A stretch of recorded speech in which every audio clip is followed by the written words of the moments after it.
Dustin, what's up? So, per your request, I'm making a video response about, did you hear the one about the lesbian coworker and the Christian boss? I can tell by this example you've missed the point completely. Seriously, here's the point. Here's you with your thumb firmly jammed up your ass as far away from the point as possible. The point isn't about vocalizing opinion. The point is about creating a hostile working environment. In this case, your example's kind of flawed. It doesn't make a whole lot of sense to me how it applies. You were saying about someone talking to a Christian about Prop 9 and saying that I don't understand how Christians can support Prop 9. A lot of Christians don't support Prop 9. So unless that person was talking about how much they supported Prop 9, and even then that's bringing, like, that would be them bringing a political issue into the workplace, so both of them would be spoken with. There are rules in HR about things like that. However, I think a better example of what you're trying to get across would be if a Christian was talking about their weekend and they said, hey, yeah, we went to breakfast at Denny's and had a big super slam. Then we went and picketed a gay funeral, and then we went home, we rented a movie. It was a nice night, and we ended up playing Wii for later on that night with the kids. It was great after picketing the gay funeral.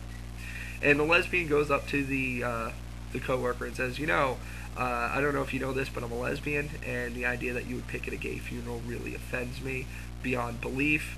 And she vocalized her opinion about how much it offends her. Now, if he goes to the coworkers and says, "Hey, you believe what this woman just told me? She said she's offended by what I do in my spare time when I picket gay funerals, blah blah blah."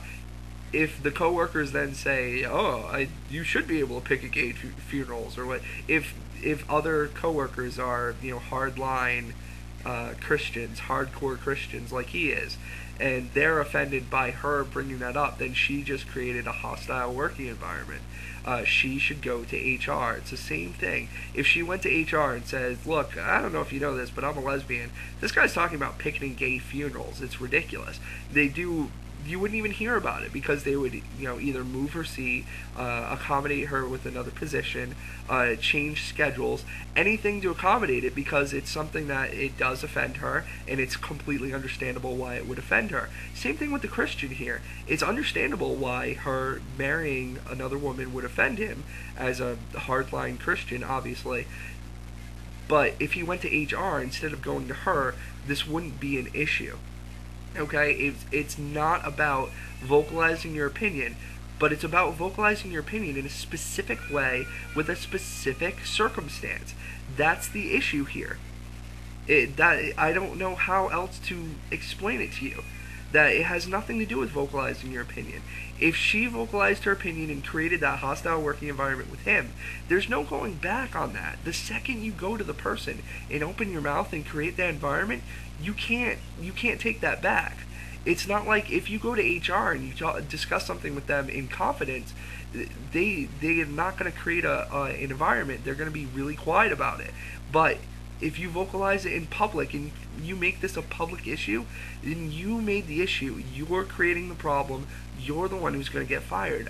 I don't know what type of work you do or what type of offices you've worked in, but in any office I work in fact, I had an issue similar to this. They didn't fire them because I requested it, but I used to take the bus into work downtown, and I don't know if you know, but whenever you're downtown, there are Jehovah's Witnesses that preach, and I ended up getting preached to, and I said, no, I'm not interested.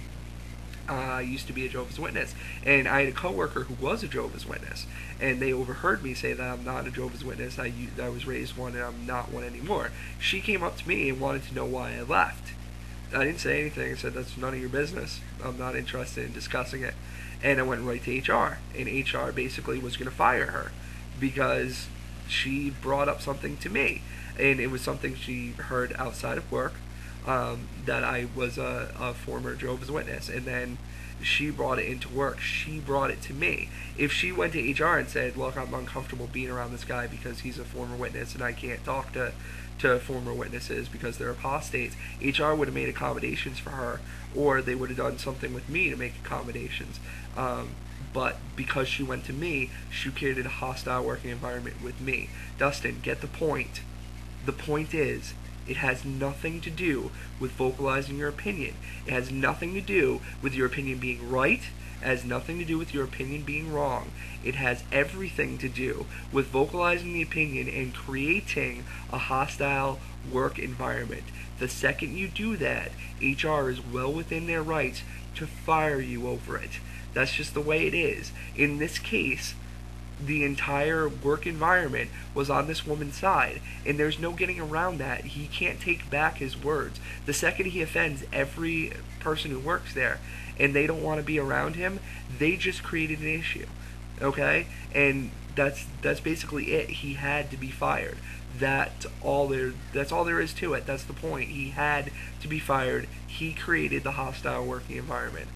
So, same case here. If an atheist goes up to a Christian because the Christian mentions about a prayer vigil or something and talks about how God is ridiculous and that it offends him, because he went to that person, he created a hostile working environment.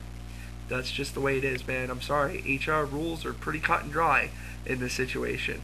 The person who creates the hostile working environment gets fired. I don't know how else to explain it to you, man. Sorry. TimKilgore signing off.